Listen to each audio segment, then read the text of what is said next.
দেখো, আকাশ থেকে মাছ পড়ছে। ঘূর্ণিঝড় নিশ্চয়ই সাগর থেকে তুলে এনেছে। এই দেখ, রাস্তায় মাছ। হ্যাঁ, কিন্তু ভয় পাওয়ার কিছু নেই, চল কথা বলি। এই দেখতে মজার লাগছে। হ্যাঁ চলো দেখি এরা কোথা থেকে এলো। এই দেখ, রাস্তায় মাছ। হ্যাঁ, অগণিত মাছ চারদিকে। এটা কিভাবে হলো এমন ঘটনা? তাড়াতাড়ি দেখো, সবাই আসছে।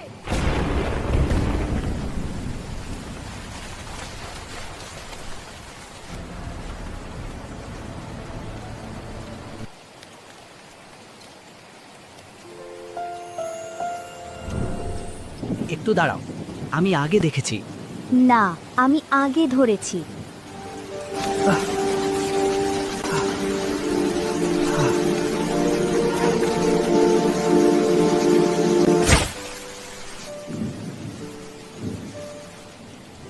আসলে আমি তো মাছ খাই না। আমিও না।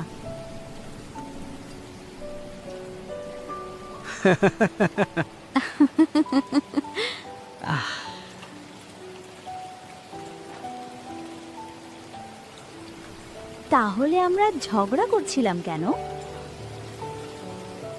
হয়তো কারণ এটা আমাদের মাঝখানে পড়েছিল।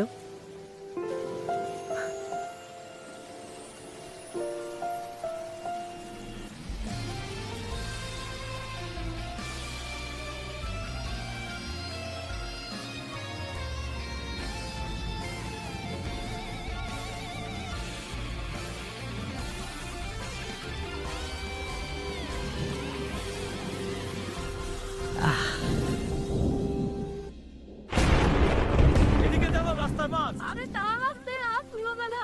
এই বড় স্যালমনটা আমার।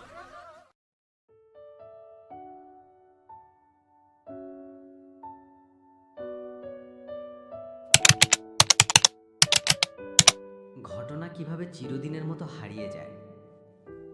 ঘটনা নাকি মেয়েটি? না, ঘটনাটাই আমাকে টানছে। কি ঝমঝম পরিবেশ ছিল, যেন পৃথিবীর ছাদ অনেক নিচে নেমে এসেছিল।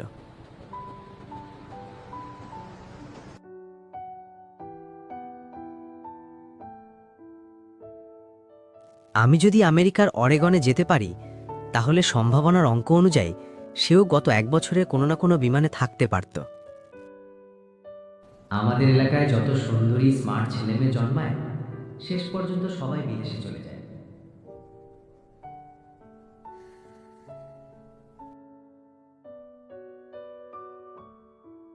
ঘটনাটা কোন দিকে চলে গেল?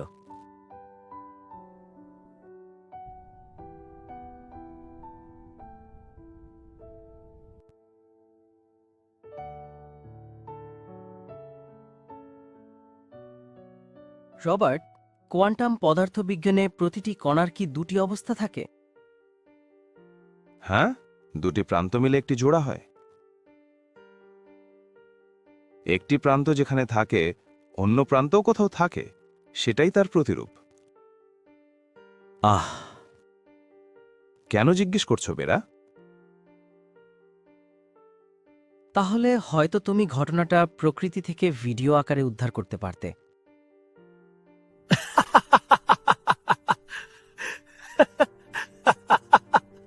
কোয়ান্টাম তত্ত্ব এখনো সেখানে পৌঁছায়নি। সায়েন্স ফ্যাকাল্টি না পারলেও আর্টস ফ্যাকাল্টি হয়তো পারবে। সায়েন্স ফ্যাকাল্টি না পারলেও আর্টস ফ্যাকাল্টি হয়তো পারবে। এটা আর্টসের কাজ বন্ধু, বিজ্ঞানের নয়। যদি মাছপতনের দৃশ্যটাকে বাস্তবে পেতে চাও, তাহলে ওই মেয়েটিকে খুঁজে বের করো। দুধের স্বাদ ঘোলে মিটবে।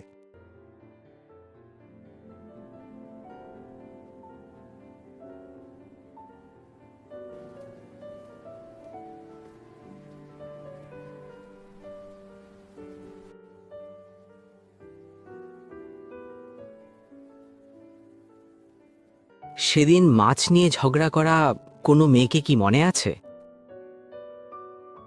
ঘূর্ণিঝড় অনেক অদ্ভুত গল্প এনে দেয় বাবা।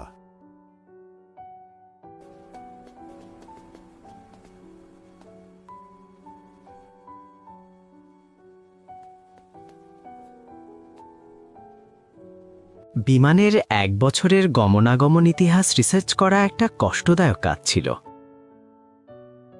6 মাস ধরে ফ্লাইট লগ পরীক্ষা করে ফেললাম।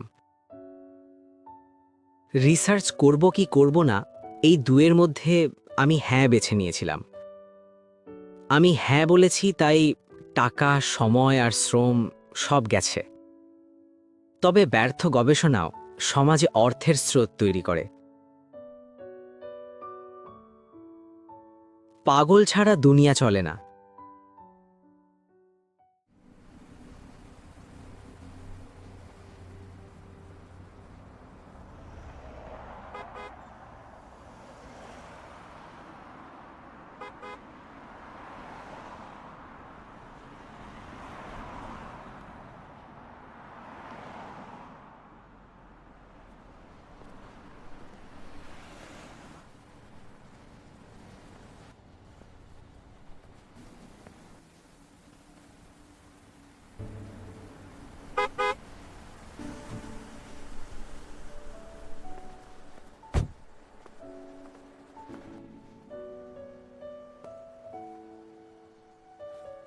এই যে একটু দাঁড়ান, পাঞ্জাবি পরা আপনি। আপনার নামটা কি? আমার নাম বেরা। আপনার নামটা জানতে পারি কি? আমার নাম রেবা।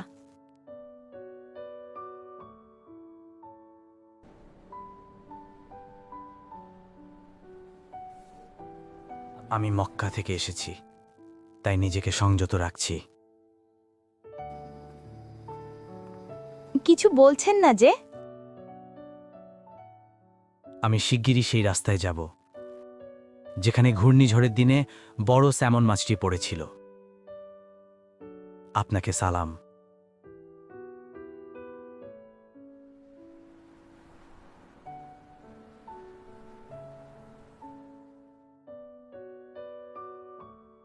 সায়েন্স ফ্যাকাল্টি পারে না, আর্টস ফ্যাকাল্টিও পারে না, হয়তো পারে অন্য কেউ, অন্য কোনো ফ্যাকাল্টি।